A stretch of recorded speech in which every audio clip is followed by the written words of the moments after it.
Bonjour à tous et bienvenue dans My Modern UA TV, votre web JT sur l'actualité de Microsoft et de ses produits. Nous sommes le vendredi 27 février 2015 et on se retrouve pour le numéro 12 de My Modern UA TV, le dernier numéro de la semaine avant le week-end. Donc, let's go!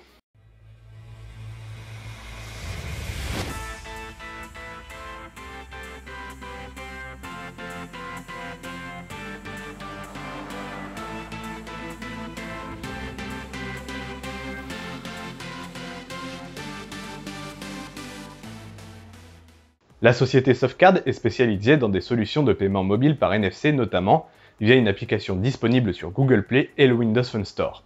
Cependant, la société Softcard a fait récemment un accord avec Google et a annoncé que toutes ces applications existantes seront arrêtées, mais resteront cependant opérationnelles pendant un temps encore non défini. La société Softcard conseille aux utilisateurs d'installer Google Wallet, la solution de Google pour le paiement par NFC. Cependant, problème, Google ne voulant développer aucune application dans l'univers Windows, cette application est donc logiquement inexistante chez les utilisateurs de Windows Phone. Bien que Softcard ne soit pas la seule solution de paiement par NFC sur Windows Phone, on regrettera encore une fois que le géant Google se permette encore et toujours, année après année, le boycott de certaines plateformes. Le Lumia 535 est un superbe téléphone avec un grand écran à un prix très bas, mais souffrait d'un problème apparemment logiciel qui rendait le tactile désagréable et imprécis. Une mise à jour avait eu lieu début janvier, améliorant la situation chez certains, la dégradant chez d'autres d'après les retours. Une nouvelle mise à jour a fait son apparition avant-hier, au doux numéro de 02.060.50.15053.24003. Et d'après certains retours, le tactile serait enfin parfaitement opérationnel. C'est en tout cas dommage que ce problème logiciel existe depuis quelques mois maintenant et qui a malheureusement un peu terni l'image sur les forums de ce téléphone pourtant attractif et plein de qualité. Quoi qu'il en soit, c'est désormais apparemment un problème réglé, donc à vos mises à jour si vous possédez un Lumia 535. On vous en parlait hier, mais hier n'était que rumeur alors qu'aujourd'hui n'est que confirmation.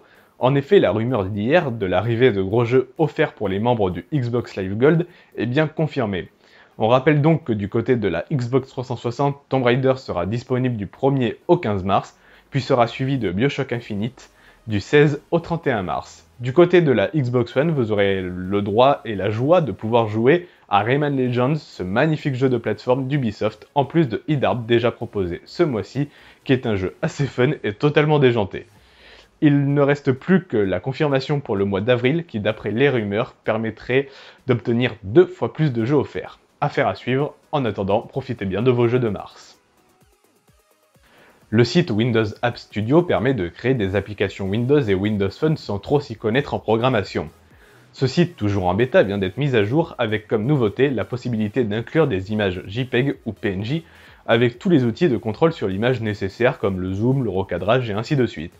Également dans cette mise à jour, l'intégration de Facebook et YouTube pour vos applications. Il y a également 8 nouveaux thèmes d'applications préconfigurés qui peuvent être évidemment personnalisés par la suite de A à Z, que ce soit au niveau des couleurs, de l'arrière-plan, de la barre d'accès, la taille du texte et ainsi de suite. Ce site est intéressant, y compris pour les développeurs débutants, car il permet non seulement de créer une application rapidement, mais surtout d'avoir accès à l'intégralité du code pour observer, voire apprendre ce qu'a créé ce générateur d'applications. L'Institut Nielsen vient de publier les résultats d'un sondage concernant les nouvelles consoles qu'ils ont menées sur le territoire américain, sans préciser le profil ni le nombre de personnes interrogées, mais il s'agirait apparemment de possesseurs de consoles de 8e génération, donc Xbox One, PlayStation 4 et Wii U. On apprend via ce sondage que 90% d'entre eux possédaient avant les nouvelles consoles des consoles de la génération 7, donc PlayStation 3, Xbox 360 et Wii. D'après le sondage, la plupart des possesseurs de PlayStation 4 avaient acheté une Wii, tandis que les possesseurs de Xbox One possédaient à 76% d'une Xbox 360. Nintendo serait la marque qui aurait le meilleur taux d'attachement avec 86% des clients Wii U qui possédaient une Wii. L'Institut Nielsen a également demandé les principales raisons ayant motivé à l'achat de leur console de 8e génération au sondé. Pour la PlayStation 4, ce serait la meilleure résolution comme premier critère. Vient ensuite en deuxième position le lecteur Blu-ray que possède pourtant la Xbox One. En troisième position seulement, on retrouve les jeux. Étonnant. Pour finir, la puissance de calcul et le choix collectif de la famille ferment la marche du top 5 des critères pour l'acquisition d'une PlayStation 4. Côté Xbox One, c'est l'attachement à la marque qui est en première position dans les critères. En second, on retrouve les possibilités innovantes de la Xbox One. Vient ensuite en troisième position la puissance de la machine. La quatrième position concerne les jeux exclusifs à la Xbox One comme Forza Motorsport, Halo, Quantum Break, Forza Horizon 2 et ainsi de suite. Et pour conclure, on trouve en cinquième position le fun factor pour l'achat d'une Xbox One. Les clients de la Wii U, en revanche, mettent en première place le potentiel d'amusement de la machine, qui, c'est vrai, est bien plus destiné à un public familial que ses deux concurrentes. La seconde place, c'est le choix pour les enfants, car elle possède en effet bien plus de jeux grand public et accessibles que la Xbox One et la PlayStation 4. Vient ensuite en troisième position le prix, qui est au minimum 150 € moins cher que ses concurrentes. Puis en quatrième position, on retrouve la rétrocompatibilité des jeux Wii sur Wii U, absent également sur Xbox One et PlayStation 4. Et pour terminer, en cinquième position, les exclusivités qui viennent généralement de Nintendo, hormis quelques exceptions. Voilà pour ce petit sondage. Personnellement, je regrette que le choix des joueurs d'une machine se fasse pour la marque ou l'aspect technique, plutôt que les jeux exclusifs à celle-ci. Mais bon, ce n'est que mon avis. Microsoft a annoncé hier soir une mise à jour de l'application OneDrive sur Windows Phone, avec comme principale nouveauté un album photo remanié à l'image de ce qui était fait sur le site OneDrive il y a peu. On note également la possibilité de se connecter à plusieurs comptes Microsoft et également d'inclure un mot de passe d'accès à l'ouverture de OneDrive pour plus de sécurité. Le jeu Fable Legends est une des prochaines exclusivités de la Xbox One mais également de Windows 10. On apprend par le biais de Lionhead Studio que Fable Legends sera un free-to-play, donc gratuit pour tous les possesseurs de Xbox One et de Windows 10 sur PC. David Eckelberry, game director du jeu, précise également qu'il sera possible de découvrir Fable Legends du début à la fin sans dépenser le moindre centime.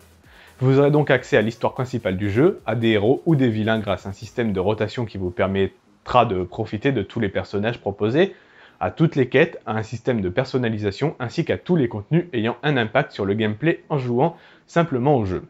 Vous l'aurez donc compris, le jeu ne sera pas un pay-to-win, mais bien un pay-to-play, où il vous sera possible d'acheter des éléments de personnalisation de vos personnages par exemple avec du véritable argent, mais votre argent n'aura aucune influence sur votre niveau et votre progression dans le jeu. C'est donc une excellente nouvelle pour ce futur jeu. L'application Systag, qui a eu une mise à jour en version 4.0 hier, est un client Instagram complet et très apprécié par la communauté Windows Phone comme de nombreuses applications de Rudion. Sur Twitter, un utilisateur a demandé s'il serait possible de prendre une vidéo de la mémoire de son téléphone pour la poster sur Instagram. Réponse à laquelle notre Rudy National a répondu « dans la version 5.0 en application universelle ». Bonne nouvelle donc, car visiblement Rudy est parti pour nous porter toutes ces applications à succès de Windows Phone sur nos PC. À Hong Kong, la chaîne de fast-food Rip House a retouché légèrement son original burger ainsi que l'emballage de celui-ci, maintenant emballé dans du papier aux couleurs de la Xbox One. D'après le site Siliconera, Microsoft offrirait également des bons pour ce burger dans ses bundles Xbox One dans le cadre du Nouvel An chinois qui a eu lieu le 19 février dernier. Le sandwich est bien évidemment disponible pour une durée limitée, mais il est intéressant de voir ce coup marketing plutôt sympa et original. D'ailleurs, notons que le Triple House du quartier de Wan Chai a vu sa décoration totalement refaite pour s'adapter intégralement au code couleur de la console de Microsoft jusqu'à la fin du mois de mars. Et tiens, si on remplaçait le jaune McDo ou le rouge Quick par du vert en France. Et voilà, c'est fini! C'est sur cette note gourmande que je vous rappelle, comme d'habitude, que si vous souhaitez retrouver le reste de l'actualité Microsoft minute par minute, voici toujours les quelques sites références sur l'univers Microsoft. Et retrouvez également l'essentiel de l'actualité sous forme de débat sur lifestyle.fr pour un podcast audio bimensuel. Il ne me reste plus qu'à vous souhaiter une excellente journée et un bon week-end, et de vous dire à lundi prochain.